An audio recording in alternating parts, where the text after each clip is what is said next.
Basically chakras हमारे शरीर के एनर्जी सेंटर्स होते हैं जो एक नॉन फिजिकल डिवाइस है। मतलब एक ऐसे यंत्र हैं जिनका कोई मटेरियल एग्जिस्टेंस नहीं है, बट वो हमारे 5D बॉडी मतलब कि हमारी स्पिरिचुअल बॉडी, हमारे सूक्ष्म शरीर में होते हैं। और ये सारे चक्र एक एनर्जी डिवाइस का काम करते हैं जो हमें फिजिकल एग्जिस्टेंस और यूनिवर्सल एग्जिस्टेंस से जोड़ते हैं। सारे चक्रास एक लिंक की तरह एक्ट करते हैं जो हमें इस फिज़िकल एग्जिस्टेंस के बियॉन्ड, जो नॉन फिज़िकल एग्जिस्टेंस है, जो हमारा ओरिजिनल सेल्फ है, हमारा सोल सेल्फ, उसके थ्रू हमें यूनिवर्सल कॉन्शियसनेस और मल्टी यूनिवर्सल कॉन्शियसनेस रियलिटी से कनेक्ट करता है। तो हम इन चक्रों के माध्यम से जो हमारी फ़िज़िकल एग्जिस्टेंस है और हमारी जो नॉन फिज़िकल एग्जिस्टेंस है उससे कनेक्ट करते हैं। चक्र गेटवे हैं, एक ऐसे द्वार हैं जो हमें मिक्रोकॉस्मिक यूनिवर्स और माइक्रोकॉस्मिक यूनिवर्स से कनेक्ट करते हैं। यहाँ पे मिक्रोकॉस्मिक यूनिवर्स का मतलब कि एक ब्रह्मांड जो हमारे शरीर के अंदर में है, और माइक्रोकॉस्मिक यूनिवर्स का मतलब कि एक ब्रह्मांड जो हमारे शरीर के बाहर में है। तो हमारे शरीर के बाहर और जो अंदर जो यूनिवर्स है उससे कनेक्ट करने के लिए हम इन चक्रों की हेल्प लेते हैं।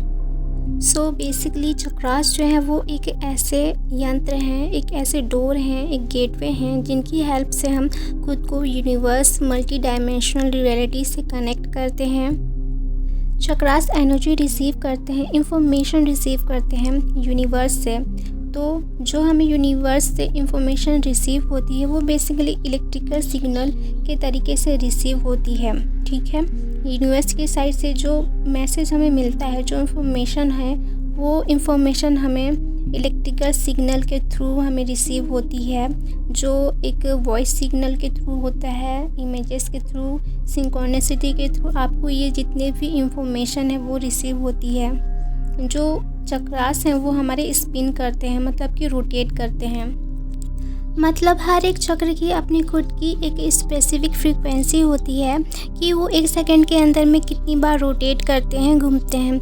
जैसे कि फॉर एग्ज़ाम्पल हमारा क्राउन चक्र जो 963 हर्ट्ज़ 1 सेकंड के अंदर में वो घूम लेता है। और जो ये स्पिनिंग एनर्जी है, मतलब जो ये रोटेट करती है हमारे चक्रों में, उससे हम स्पिनिंग एनर्जी या ट्रायंगुलर फ्रीक्वेंसी कहते हैं।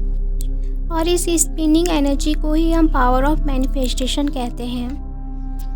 स्पेसिफिक फ्रीक्वेंसी से ही हम चक्रास के कलर और उनका टोन का पता लगाते हैं। चक्रास के पास पावर ऑफ मैनिफेस्टेशन होती है, यानी कि अगर आपके चक्र एक्टिव हैं, उनको हम या आप एक्टिव कर सकते हैं तो वो स्पिनिंग एनर्जी की वजह से। अगर आपके चक्र स्पिनिंग एनर्जी, मतलब कि जो मैंने बताया है आपको, चक्रास के पास पावर होती है कि वो खुद को ट्रांसफॉर्म कर सकते हैं फिज़िकली, स्पिरिचुअल प्लेन पे वो अपने आप को ट्रांसफॉर्म कर सकते हैं। हमारे जो चक्र हैं उनका खुद का इंडिविजुअल ब्रेन होता है, ठीक है, और वो खुद के डिसीजंस खुद लेते हैं। उनके पास पावर होती है कि उन्हें कब ओपन होना है और कब क्लोज होना है। और सारे चक्र एक दूसरे से कॉन्शियसली इंफॉर्मेशन एक दूसरे को ट्रांसफॉर्म करते हैं। चक्रास को हम कंट्रोल नहीं कर सकते हैं, ना ही उन्हें हील कर सकते हैं। हमें सिर्फ बस उन्हें एक्टिव करना होता है। और एक बार अगर आपने किसी भी चक्र को एक्टिव कर लिया तो वो अपने आप ही चलते हैं। हमारे हर एक चक्र का अपना इंडिविजुअल ब्रेन होता है, अपना माइंड होता है। उनको हम बैलेंस नहीं करते हैं, हम उन्हें हील नहीं कर सकते हैं, हम बस उनको एक्टिव करते हैं। और चक्र की अपनी खुद की एनर्जी होती है। चक्र जो है वो हमारे एस्ट्रल, इथरिक और हमारे स्पिरिचुअल बॉडी, इनको हील करते हैं और हमारे चक्र को बैलेंस करते हैं।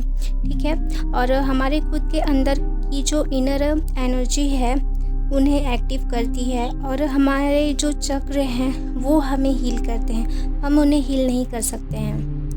जैसे कि फॉर एग्ज़ाम्पल कि हर चक्र के पास खुद का इंडिविजुअल ब्रेन होता है, यानी खुद का ब्रेन होता है, और वो अपनी डिसीजंस खुद लेती हैं कि उन्हें कब ओपन होना है और कब क्लोज होना है। ठीक है, फॉर एग्जांपल कि कभी कभी क्या होगा कि अगर आपका थॉरस चक्र एक्टिव है, बैलेंस है, लेकिन कभी कभी आपके साथ क्या होगा कि अगर आप किसी ऐसी फ्रीक्वेंसी, एक ऐसी एनर्जी के सामने जहां आपको कुछ नहीं बोलना है, कुछ भी नहीं बोलना है, तो आपका जो थॉट चक्र है वो अपने आप ब्लॉक हो जाएगा, आप कुछ भी नहीं बोल पाओगे। तो हर एक इंडिविजुअल चक्र के पास ये पावर होती है कि वो खुद के डिसीजंस लें और उन्हें कब ओपन होना है और कब क्लोज़ होना है वो अपने आप ही डिसाइड करते हैं।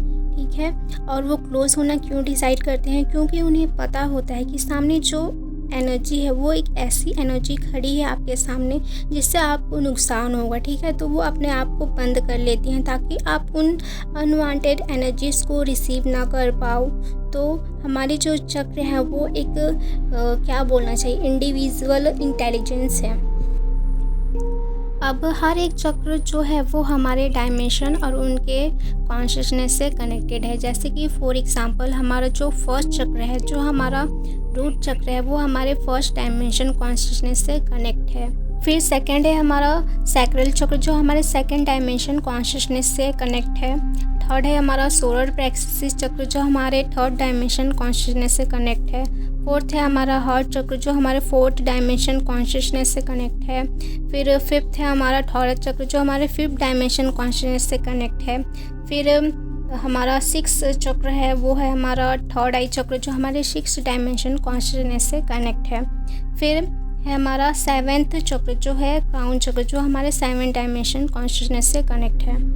यानी कि हर एक चक्र जो है वो हमारे डायमेंशन और उनके कॉन्शियसनेस से कनेक्ट है, और ये हमारे 7 मेन चक्र होते हैं। ठीक है, जो हमारे 7 डायमेंशन से कनेक्ट होते हैं। और आगे इसके बाद अगर आप कुंडलिनी एसेंसिएशन की प्रोसेस में हैं, तो जब आप आगे बढ़ेंगे तो आपको पता चलेगा कि इसके आगे 12 और मेन चक्र होते हैं जिन्हें हमें एक्टिव करना होता है ताकि आप अपनी हायर सेल्फ से कनेक्ट हो सकें। तो अब मैं आपको 8 चक्र के बारे में बताने जा रही हूँ, जो होता है हमारा हायर हार्ट चक्र, जो हमारे मोनार्ड सेल्फ से कनेक्ट होता है। ठीक है, 8 चक्र 8 डायमेंशन कॉन्शियसनेस से कनेक्ट होता है। फिर आता है हमारा 9th चक्र, जो हमारे 9th डायमेंशन कॉन्शियसनेस से कनेक्ट होता है और जिसे हम एटॉमिक डोरवे या यूनिवर्सल चक्र भी कहते हैं, जो हमारे मोनार्ड सेल्फ से कनेक्ट होता है। फिर आता है हमारा 10th चक्र, जो कि 10th डायमेंशन कॉन्शियसनेस से कनेक्ट है, जिसे हम सोलर चक्र या सोल स्टार चक्र कहते हैं। फिर आता है हमारा 11th चक्र, जिसे हम गैलेक्टिक चक्र, जो हमारे 10th डायमेंशन कॉन्शियसनेस से कनेक्ट है। फिर आता है हमारा 12th चक्र, जिसे हम स्टीलर गेटवे कहते हैं, जो कि हमारे 12th डायमेंशन कॉन्शियसनेस से कनेक्ट है। इसके बाद आता है हमारा 13th चक्र, जो यूनिवर्सल मदर मतलब कि अर्थ कोर चक्र, जो 13 डायमेंशन से कनेक्ट है। ठीक है, फिर आता है हमारा 14th चक्र, जिसे यूनिवर्सल सन चक्र कहा जाता है, जो 14th डायमेंशन से कनेक्ट है। और अब लास्ट आता है हमारा 15th चक्र, जो हमारे 15th डायमेंशन से कनेक्ट है, जिसे हम यूनिवर्सल फादर चक्र कहते हैं। जब आप अपनी स्कूल में पढ़ते होंगे तो आपने पढ़ा होगा बायोलॉजी में कि हमारी फिजिकल बॉडी है। ठीक है, मतलब कि हमारी ये ह्यूमन बॉडी है, जिसे हम अपनी प्लैनेटरी बॉडी भी कहते हैं, जिसके अंदर मसल्स, लिगामेंट्स, नर्व्स होते हैं, सेंट्रल नर्वस सिस्टम होता है और भी बहुत कुछ। तो इन सब के बारे में हमने बायोलॉजी में पढ़ा है। लेकिन इसके अलावा भी हमारे पास 2 और प्रकार के शरीर होते हैं, 2 और टाइप की बॉडीज़ होती हैं। यानी कि जो हमारा सोल ब्लूप्रिंट है, हमारा सोल डिज़ाइन है, उसमें 3 तरह की बॉडीज़ होती हैं। फर्स्ट हमारी ये ह्यूमन बॉडी, सेकंड है हमारी स्पिरिचुअल बॉडी जो एनर्जी बॉडी होती है, फिर थर्ड है हमारी लाइट बॉडी जो क्रिस्टलाइन बॉडी होती है। तो जैसा कि हमारा जो मल्टी डायमेंशनल यूनिवर्स है, अनंत महाब्रह्मांड है, हम भी एक मल्टी डायमेंशनल सोल हैं और हमारी जो सोल है वो मल्टी डायमेंशनल है और हमारे जितने भी चक्र हैं वो हर एक डायमेंशन और उनके कॉन्शियसनेस से कनेक्ट हैं।